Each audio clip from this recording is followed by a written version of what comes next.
It was a game of two halves, wasn't it, on the game at the weekend? Even Chicho said second half he wasn't happy. No. Does it feel like back to square one, in your opinion, Sam? No, it doesn't feel like back to square one, and I don't think it's fair to be blaming John Walters just yet. I don't think putting the blame on anyone is what we need to be doing at the minute, and we need to stick together as a team and support the lads that we've got. Fans were leaving early. It was not what we wanted, but it's early days. It's early days. Stay calm, everybody. Stay calm. Hello, and welcome to another Wednesday night episode of Stoke Fan TV with myself, Max, And me, Sam. and Sam. And it was Chico's first game at the weekend as Stoke boss. Not quite the start we had in mind. No, but before that, make sure you click like on the video. Oh yes, pause the video, like the video if you haven't already, and subscribe to the channel because it's making one heck of a difference. It really is. And thanks to everybody who's done it already. Yeah, not quite the result we wanted, Chico's first game, but it's early days, Stoke fans. It's early days. Let's not panic. There's no need to panic, he says. Is there, Sam, is there any need to panic? Hopefully not. No. It was a game of two halves, wasn't it, on the game at the weekend, and let's hope it gets better. Well, we'll see how we get on. Now, we've put a video out and we asked for people to get involved. Thanks to Stoke fans, you've been on and you've been commenting on. We're going to get to those in a moment. But first, I think we'll just run through kind of the aftermath of that game, and we'll talk about that game itself, what happened, but also we'll talk about what they had to say. Now, Chicho came out after the match. He did an interview, and he said along the lines of he was happy with the first 15 minutes of the game in particular, and he was kind of happy up towards the end of the first half. What do you think to that? I think that's the same as the fans. I think the fans will agree. I think the first half was a completely different game to the second half. To be completely honest, I think we dominated them first half. We could have been 3-0 up. Now, this is a very good point. We definitely started pressing higher up the pitch, and that was evident to see. I think that Chico is going to be wanting a high press from the team. Yes, looks like it. I really do. I think he wants a high turnover up the top of the pitch, switch it over and get attacking on the front foot as soon as you can. But, as a lot of fans have alluded to, it's knackering. Yeah. And the fitness levels of the players didn't look like they were necessarily ready for that kind of style of football. They're not used to it, are they? Ben Gibson came on, didn't he? And he said a little bit after the game. Yeah, he said basically the same. It was a game of two halves, and he was impressed by how they played in the first half. Do you know what the thing is, though, that I noticed that Ben Gibson said was they haven't had much time in order to implement these changes at the minute? No, it came across as though he has come in and he has been giving out a lot of instructions to the players since he come, and they might not have processed it all just yet. So yeah, well, I mean, to be honest, it could have gone the other way. We could have scored 2, maybe 3 in that first half. Should have. And it could have been a completely different game. We'd all be sat here singing Chico's praises, but it didn't work out like that. And Hull got back into the game. Now I'm just going to go through a few of things that I noticed during that game, and that was the fact that Stoke now obviously have got a million chances, so we've got those to go through. But when it came to how we set up to defend in that, I mentioned the high press, but did you notice how we started defending? We started defending, I think, in that first half, in this kind of mid-block. Now, what I mean by that is obviously you've got the 4 coming across here and the 4 coming here. Set up as a 4-4-2 in defence position with the transition, and Million's off screen up there. And I think this was one of the reasons that we did so well in the first half as well, is we were quite high up the pitch. Contrast that to the second half, and we're a bit lower. We're more of a low block there. Still kind of keeping this 4-4-2, but it's difficult to get so many screenshots from that particular game. But you'll notice, I think, as the game went on, we started to sit deeper. They started to encroach more. The press kind of faded because of fitness. But it's interesting to see. I mean, we'll see how we go. But it looks like maybe that what he's wanting is this. I said, this high press. Yes, it does look like that. Obviously, trying to eliminate the gaps in the midfield for them to pass it into. But he's gone quite attacking, didn't he? The first half was a very attacking formation. I thought, with Million Manhouff playing more as a striker. Yeah, absolutely. Well, let's get on to Million.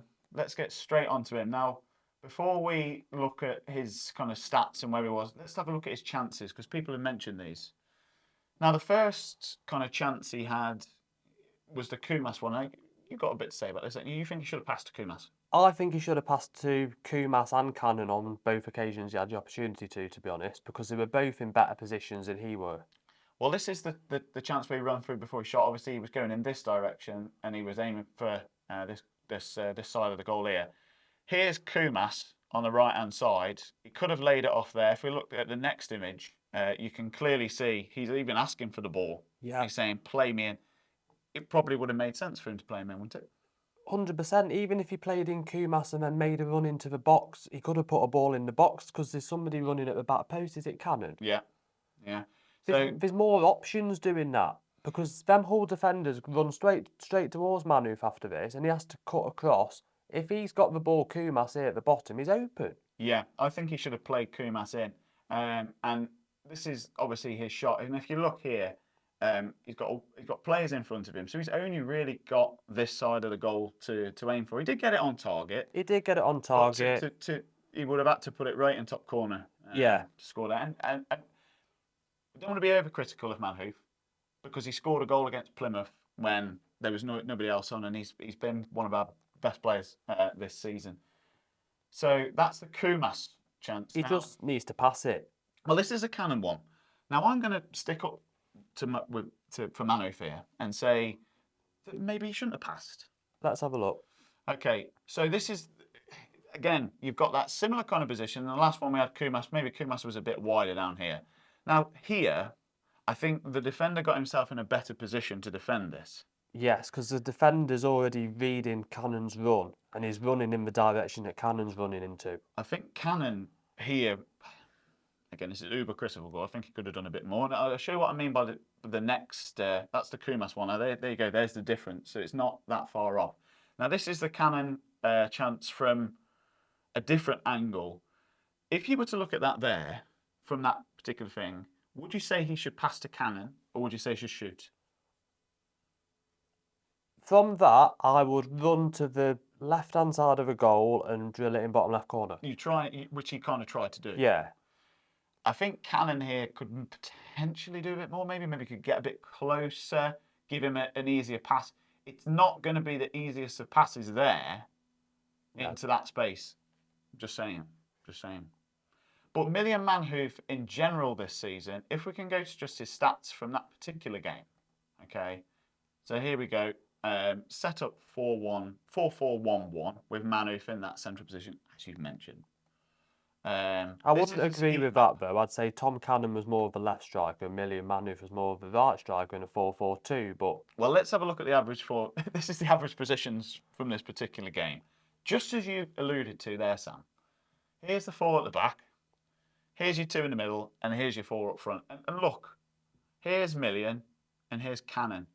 And that's Cannon's heat map on the left-hand side. And that's Million's heat map. So literally, as you just alluded to there, almost like 2 strikers. Which would work because Manhoef's left-footed, so he does really need to be on the right-hand side to get the left-footed shots in, which he has done. Okay. Yeah. But Cannon, on them videos, of the ones that you've just seen of him running, he's to the right-hand side of Manhoef. Well, they're mixing it up and they're moving, yeah, which is quite interesting. He definitely played in more centrally. Million Manhouff this season, without going back through all of his games and all of his average positions, he's been really high up the pitch throughout the whole season. If you look at his average positions, he's almost the highest player up the pitch. He's higher than the striker on average most games. Yeah. He's almost playing as a second striker at times. And he is a threat. And he is a good finisher. It's just a shame that he didn't finish those ones. Yeah, on the whole game, because he is a good finisher. He's probably one of our best players. We've said it many times. Yeah. Before we get on to the comments that Stoke fans sent in, and we will go to those in a second, can we look at some of the goals we can see? We need to get better at dealing with crosses. We do. I think Ben Wilmot was partly to blame for several of them goals I think we conceded, unfortunately for him. The own goal, it was unlucky that he got the last touch. Well, let's just... You can't deny that obviously scored a good goal. Yeah, can't take that away from him. That was a good goal. That was like a proper Robert Huth header, that was, wasn't it? But then he did obviously, we had that pass where he passed it out. And we'll look at that in a bit. Oh, that was shocking. But the goals in which we conceded, aside that mistake, there's individual, there was obviously Bocat, came and he conceded the penalty. But when you look at the position from our defensive area here for this cross for their first goal, I don't know where to start, to be quite honest with you. I mean, we've got two guys trying to close him down. Neither of them managed to stop the cross coming into the box. What are our two central halves doing here? You've got the centre forward here being marked by our left back, and fair play, to be honest, at Bocat. He's almost goal side there. But you've got their winger, looks like it down here, who's bombing him down, like, marking him. What are they doing here? Marking an open space by the look of it. I mean, you could argue. You know what? I'm not entirely sure. And Bejonho's running back, but he's not goal side. Cannon's running back, he's not necessarily goal side. When the ball came in for that first goal, exactly what ended up like what we thought here. Again, your two centre halves almost going, oh well, it's come over the top of our heads. Yeah. The centre forward now being marked by Bocat. Bocat's not goal side. No, and he's not tall, and he's not going to win the headers against a striker. And then if it had bypassed all of them, it would have gone straight to the back post, and it would have been a tap-in. Yeah. It's not great. Then when you look at their third goal, again, the ball's coming out on that side. And again, look at our two centre-halves here again. What are you doing, lads? Again, Bocat's here, trying to mark the centre forwards. Leaving number 27 completely free. Which is, well, and again, back post. There's got to be something here. Yeah. I'm not sure about Wilmot and Gibson at centre-half together. And you've said that. I've said it before. I know there was, last season, people were saying McNally and Rose. They weren't sure about that. But this season, I'm really not sure about those two. Yeah, I'm not. We've got no pace. No pace, and the positioning. The positioning for the goals we're conceding. Yeah. So those are the goals we conceded. What do you think to the goals we conceded, Stoke fans? Right, let's go on to some of the comments that we've had then, because we did ask Stoke fans, and we can go through these, get the fans involved. Thanks for popping your comments on the video. Well, let's go through them, mate. Yeah. So first one, we've got Stoke just stopped closing down and they look unfit. Million should have passed to Tom Cannon instead of hogging the ball up the Marty Potters. What did we just say about Million passing? Yeah. Then again, if you look at that screenshot, what I just brought up then, and go back to it, the pass wasn't on as much for him as it was for Kumas. Looked unfit. Well, we mentioned about this high press taken out of the players, didn't we? Yeah, they looked knackered, but as soon as he started scoring, they were knackered. It was typical of the majority of games this season. First half, fairly comfortable, and the second half, complete turnaround. Is it a lack of fitness or complacency by the players? I think it's a bit of both. I do. I think it's mainly fitness more than anything, but I just think that some of the positioning things, again, you've seen them in the stills, the way they position themselves, having that concentration, keeping that concentration level all the game through. Fitness is going to play a part, especially with this high press, if that's what he's going. Yeah. Thank you for that comment. Second half was dog poo. Well, I don't know what kind of poo that is. Yeah. And an angry face and a thing. Agreed. Yeah, well, we've mentioned that it's a game of 2 halves. I think they simply ran out of steam during the second half. Michael Rose touched on it during his interview. I think that's why, it's meant to say Kumas was taken off. What's happened to Andre Vidigal? What has happened to Andre Vidigal? Yeah, that's a good point. Nobody knows what's happened to Vidigal, do we? No. Not at all. He seems to have just completely fallen off the planet. I hope he comes back. Do you know what is he going to get in this team? Maybe if Manhoef's playing up front. His position on the left-hand side, he'd be directly up against Bejonhouf on that left. Bejonhouf hasn't had the best start to the season. In fact, again, I reiterate this, our two form players, Bejonhouf and Berger, are not quite hitting the levels that they hit last season. No, not yet. Form is a funny old thing. They'll come back into it. They will. Yeah, fingers crossed. But that's an interest. But again, 2 halves. The first half and second half. Even Chicho said second half he wasn't happy. No. If we had played as a team in the first half, we could have had 2-3 more going into half time. Second half we fell apart. Back to square one. Feels like. Cheers, John. Don't blame John yet. Does it feel like back to square one, in your opinion? No, it doesn't feel like back to square one, and I don't think it's fair to be blaming John Walters just yet. We don't know what's happened at the club behind closed doors. Putting the blame on John Walters is not what we need to be doing right now, to be honest. I don't think putting the blame on anyone is what we need to be doing at the minute, and we need to stick together as a team and support the lads that we've got. Yeah, let's not be too down in the dumps. it's early days. There are things that Chicho needs to address. We've just pointed out a ton of things. Yeah, let's hope he's watching.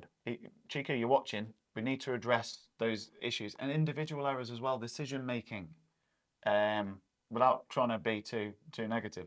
Chicho Quidgley here. Hello, Chicho Quidgley. It looked like they completely ran out of steam and had low legs in the second half. No, it seems like this is a broken record, isn't it? Yeah. They were hustling, hauling, getting stuck in the first half, but they're completely done 180 in second half, which seems to me that they were not fit enough. It was like men and boys. Everyone can spot this. Everyone can spot this. So if Fitness. the manager can't spot this, then there's issues. And it'll be interesting to see if some of them players that did play poor that second half against Hull get in the squad against Borough. I'm interested to see as well, Chicho, I know you said in your interview when you came, didn't you, something like that, you're going to respond to the players and you're going to play the way the players want to, but it'll get them playing in their correct position. So what about their fitness? If they're not used to this high press, if they're used to sitting in and being mid to low block and just waiting to absorb pressure and then pressing when they approach the halfway line, whatever they've been doing under Shuey, that fitness is going to take time. Yeah. And I think there was a lot of emotion during that first game. Chico screaming his on the sideline. His voice was gone by the end of it. Next one, Sam. A lot of work required, need to build up a team spirit, need to inject some positivity into a team with zero confidence. I wouldn't say we've got zero confidence. Right, okay. I'd say the confidence is a bit low. I'd say the confidence was low, but it was only 3 weeks ago we were beating Middlesbrough 5-0 away. In a cup, yeah, that's true. And we've got players to come back in potentially as well. Don't forget Moran. Yeah. He's an influential player. I don't know if he'll sit into that number 10 role or whether he'll continue with Million Manhouff or Moran. That's good problems to have. But there is lots of work. I'd agree with that. There is lots of work required. Yeah. John Walter spoke about building up an identity as a club again and getting to play a different way. Thanks for that comment. Can we really judge Chicho on this result? Well, judge him in what sense? In terms of the game, potentially? Or I think we have to judge him a little bit. I think we need to understand the players and all those involved closely within the club will feel exactly the same as most of us did.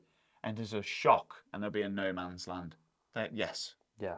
That's very true. And Gibson alluded to the fact that they're still getting information into. There's a lot of information to take in. If Pep Guardiola came into the team, it would be a heck of a thing for him to get and play. He won't be able to play like City straight away. No chance. There's so much to take in. He says he'll be backing him. I'll be backing him because I have to say, the next head to roll is Walters for me. He's the puppet master, and the worst happens, it's on him. People are starting to put this a bit on John Walters. I mean, John Walters has kind of, it does seem like he's... Well, you could either blame John Walters or you can blame the people above John Walters that employed John Walters in the first place. If you're just going to blame people, then you're not going to get anywhere, are you? No, I think it's going to be interesting. I hope that we've got to give this manager time. Yeah, 100%. 10 games minimum to get everything going the way he wants. Look at it again at Christmas and see if. Look at this next comment. Just need to give him time to gel with the players. Yeah, we're all singing off a similar hymn sheet here. I think. Yeah, we really do. Definitely. And he does need to gel with the players, and he does need to get them playing the way he wants to. Looks really worrying, being battered by a team who hasn't won a game all season. John Walters out of his depth. That's probably, again, for me, that feels a bit too negative.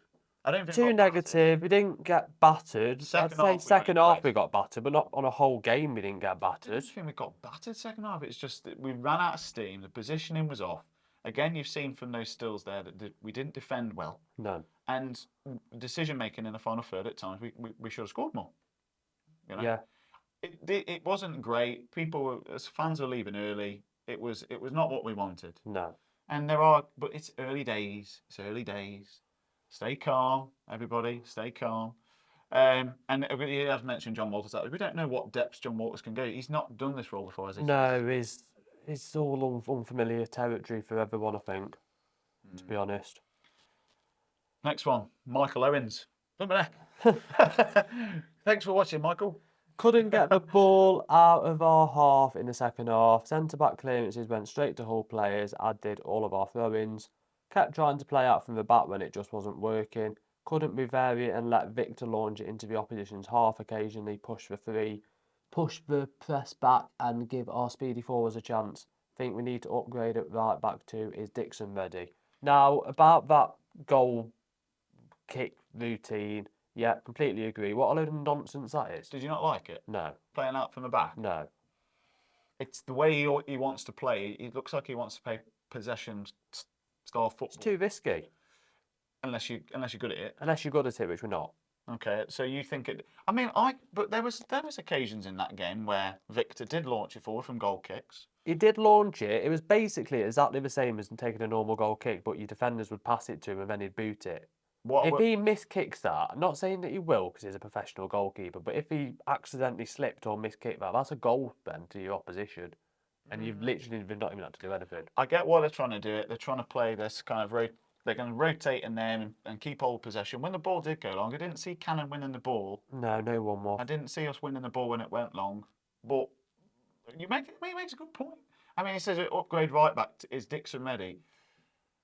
Dixon's not a bad player and he's young. Dixon's also centre back. Well, he plays at right back as well. I get what he's saying. He's better at centre back. I'd rather Dixon come in at centre back or Phillips or even Anderson. Yeah. We want to see a change in that centre half position, where we get a bit more pace. I think injected. Yes, definitely. And I think that will make a difference hopefully. But yeah, make a good point. We gassed out. They took advantage. Also knew to press Wilmot as he can't pass the ball 5 yards. Such a wasteful player. That one pass he made was awful, and it was punished. I'll just show you a picture. This is the goal he gave away. I don't like singling out players, but look at this is pretty poor. There's no pressure on him there. He doesn't need to try and pass it. He's trying to pass it. I mean, what's Manhoef doing? Showing for it there. Greedy. Well, he doesn't need to show for it there. You know, I know it's 1-1. You'd have thought that ball would go out to there, to Chamadou, and into this space. I think Wilmot can carry it there and lay it See, I thought Wilmot could have took another step forward and kicked it long to another winger on the other side of the pitch. He could have done loads of things. There's loads of options he could have done. Individual errors, again, costing us in that particular game. But, yeah, maybe he Wilmot sometimes defensively can be, but I don't know. Tesgal right mid was an interesting one. Did you want to take this one? Yeah, I did notice that. Say this, but what did you say? Tesgal right mid was an interesting one, leaving Manhoef down the middle as well. No real threat going forward. In my opinion, we lack a bit of experience in the squad. On the positives, our keeper is, if not the best goalkeeper in the league. Keep up the good content. Well, thank you very much for that last bit. Yep. Tesgal right mid, completely agree. I mentioned it as soon as I noticed. What was he doing? Like, I understand Manhoef was playing as a more attacking striker, but Tesgal is a striker and Manhoef's a winger. Now, I didn't get it. I really don't understand it. If you've got both of them players on the pitch at the same time, at least play them in the right positions whilst they're on the pitch. Yeah, there's an argument, having looked at the stats that we've looked at from Manhoef when he's playing almost as a second striker, that Tesgal was going to come on and pretty much do what Manhoef was doing. Yeah, but he didn't. But, I mean, he replaced Kumas, and Kumas is... Didn't he replace Kumas? Yeah. And Kumas has spent the whole time on the right. So whether Million was supposed to... Because I think Tesgal was even saying when he come in, he's like, do you want me out there? Yeah, I'd play Tesgal for the middle. 100%, or even put Manhoef and Tesgal up front together and put somebody else on the right. Good point, good comment, thank you. Next one, first half looked good, played some good football. The turnaround from goal to attack was much better and faster. Chicho had them running all that first half, and you could see in the second half they're out of steam. And they need to build their fitness up if he is to play that way. But can't judge him in one game. Junior hasn't been the same player since he came back from AFCON. We've sort of mentioned this. And as much as I like Wilmot, you can't play Gibson with either Wilmot or Rose because it's just too slow at the back. But let's get behind the boys, as we always do. Come on, is he in the room with us? Spot on. That's literally what we've been saying. Literally spot on. Every bit of that spot is on, what we've been saying. I said, what do you have? What more is there to say? We touched on Chamadou before. This game, Chamadou didn't press as much as he did. If you look at his stats, I won't bring his stats up, but he didn't press as much. If you go on to SofaScore and look at Chamadou's heat map compared to previous games, he didn't quite press as much, which was interesting. Maybe Chicho said to him, "Oi, you're a defender. AFCON, yeah, you might have been playing as right wing forward, but here, you're there." Makes a good point again, that pressing football, on it, and that, especially that. I mean, to be honest with you, we could potentially have scored within the first minute. Yeah. If that ball, 20 seconds, if wasn't that, it? if Bejono just maybe a little bit further forward, Yeah. Million passed a little bit further back, could have been 1-0 straight off the bat. I get he wants to play this attacking football. Next one. Feels like Manhoef not being put on the wing didn't help. He's not in his element, along with the fact that there was barely any subs until late, made it feel like an England Southgate game, and I feel like that's where the manager needs to improve. That's a different one. This is probably the first point about Manhoef not being on the right wing. What do you think? I thought Manhoef did all right. I thought Manhoef was all right in the middle, but when Tesgal come on, there should have been a change around. Yeah, I'll go with that. I think that's fair. I mean, what do you think, Stoke fans? Manhoef on the right wing. In the centre rather than the right wing? Would you go with it again for the next game, or would you play Moran? Let's hope he's back. But he mentions England Southgate. Not quite as defensive, I wouldn't say, as England Southgate.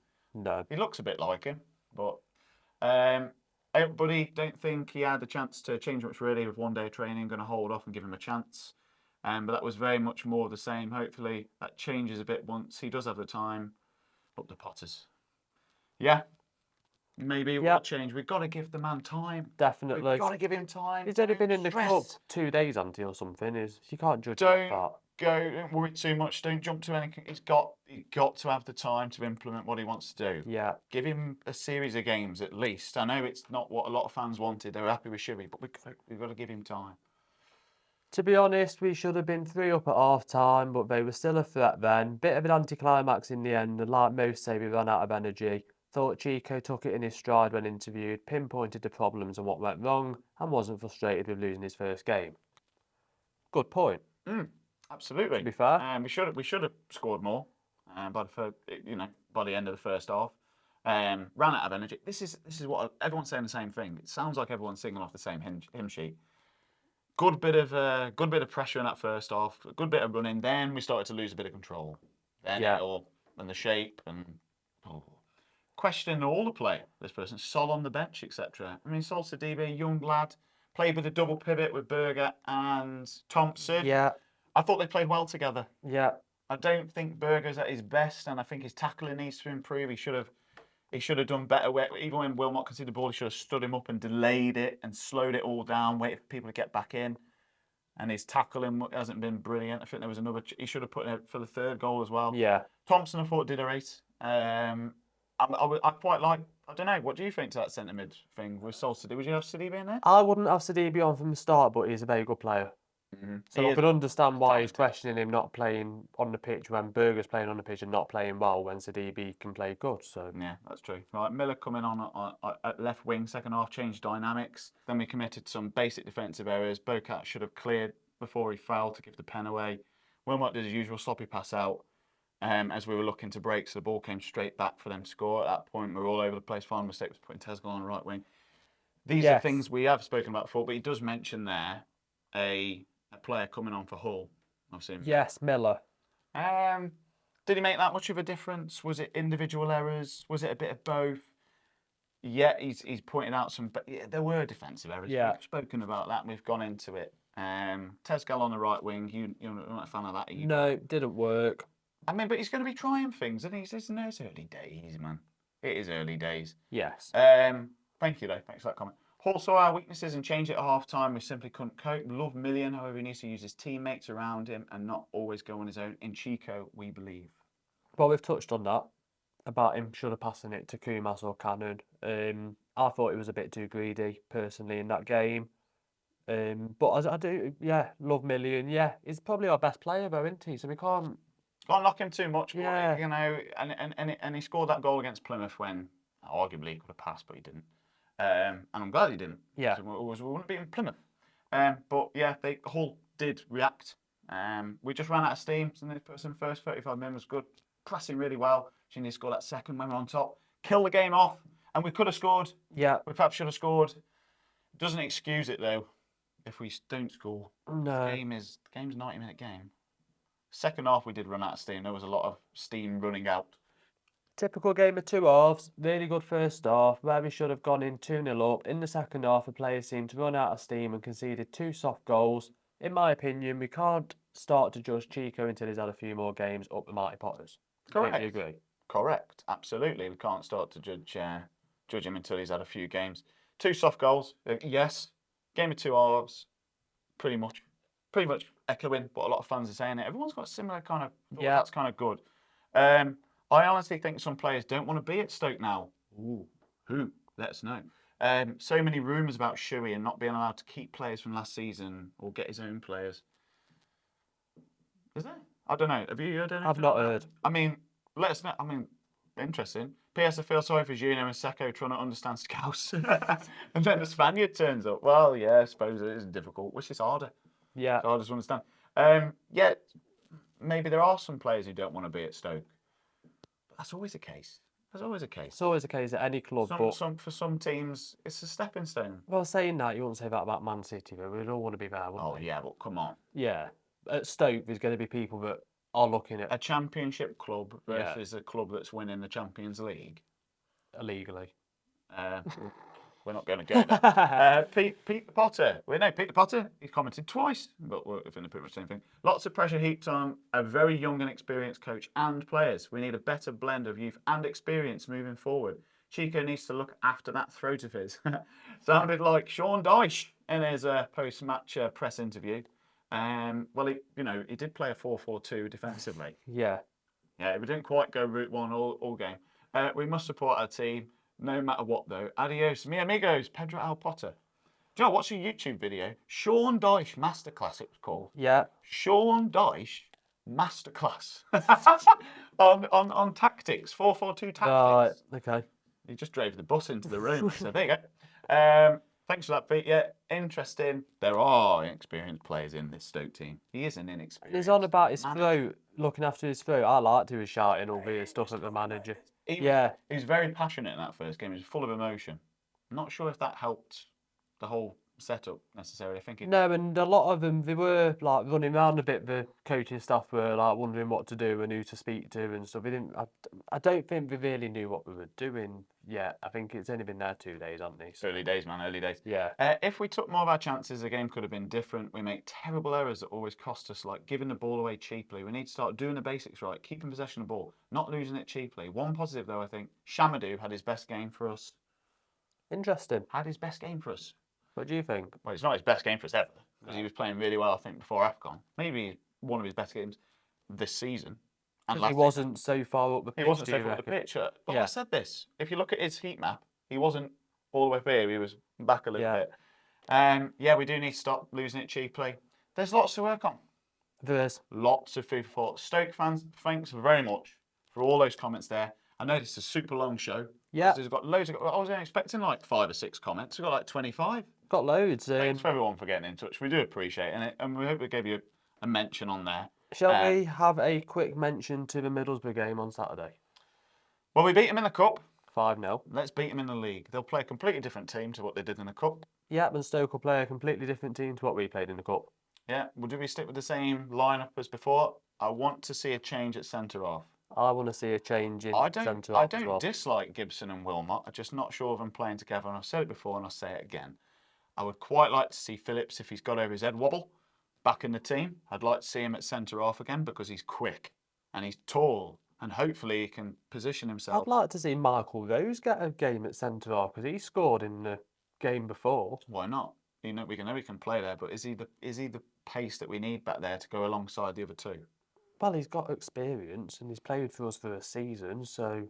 Yeah, that's very true. I mean, what do you think, Stoke fans, to this? Sam, is there anyone in particular you want to focus on going into that game against Borough?